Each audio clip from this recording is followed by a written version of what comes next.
இவ ஃபுட் சேனலுக்கு வெல்கம் பண்ணுறேன். இன்னும் நம்ம சேனலுக்கு சப்ஸ்கிரைப் பண்ணலன்னா சப்ஸ்கிரைப் பண்ணுங்கள். இன்றைக்கி நம்ம பார்க்க போகிற டிஷ் வந்து பார்த்திங்கன்னா சட்னி. உங்களுக்கு வெறும் பொட்டுக்கடலை தான் போதுங்க. சுவையான சட்னி ரெடி. 5 நிமிஷத்தில் இது பண்ணிடலாம். வாங்க எப்படி பண்ணுறது வீட்டுக்குள்ளே போய் பார்க்கலாம். ஃபஸ்ட்டு என்ன பண்ணுங்கள், பொட்டுக்கடலை வந்து உங்கள் 3 கை அளவுக்கு போடுங்க. 1 2 3.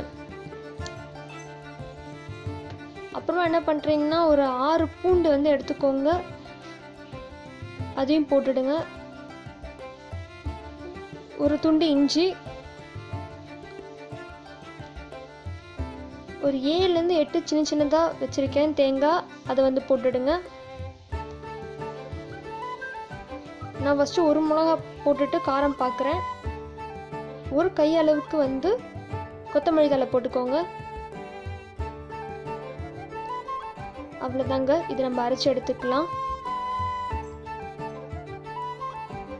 காரம் பார்த்துக்கோங்க, காரம் கம்மியாக இருக்கனால நான் இன்னொரு பச்சை மிளகாய் போடுறேன்.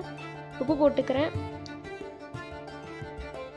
இது நம்ம அரைச்சி எடுத்துக்கலாம். தண்ணி விட்டு அரைச்சி எடுத்துக்கோங்க.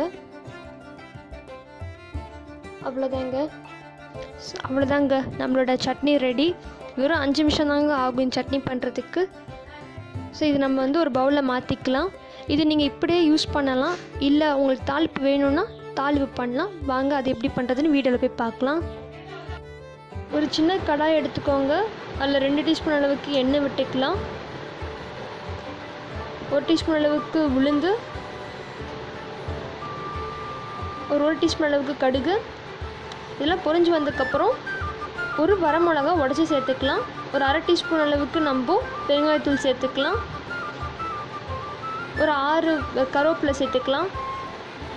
அவ்வளோதாங்க, நம்மளோட தாளிப்பு ரெடி ஆகிடுச்சு. பிடிச்சிருந்தால் லைக் பண்ணுங்கள், ஷேர் பண்ணுங்கள், கமெண்ட் பண்ணுங்கள், சப்ஸ்கிரைப் பண்ணுங்கள். பக்கத்தில் இருக்க பெல் பட்டனை தட்டி விடுங்க.